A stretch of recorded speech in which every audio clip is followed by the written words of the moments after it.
Panalangin ng alay ngayon ng mga kaanak at kaibigan ng negosyanteng Pinay na pinatay sa Paris, France.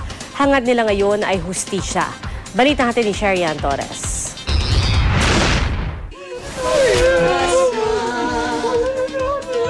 Sa bahay ng pamilya ni Ellen Ortega Apilado sa Paris, France, dumagsa ang mga kaibigan at katrabaho para makiramay.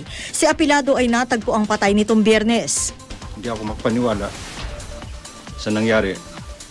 Nang alam ko, ang kapatid ko wala talagang kaway. Katulad ng sinabi ng bayaw ko na mabait talaga.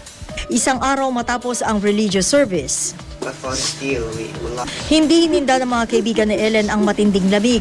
Nagtipon sila sa labas ng pagmamayari ng travel agency kung saan nangyari ang krimen. Nag-alay sila ng bulaklak at dasal para sa kababayan. Nung una nating gagawin, nung una nating dapat buuin ang sumigaw ng hustisya para sa kababayan nating si Ellen Apilado. Sa pagkawala po ni Sister Ellen, nalulungkot po ako at mabuting tao po siya.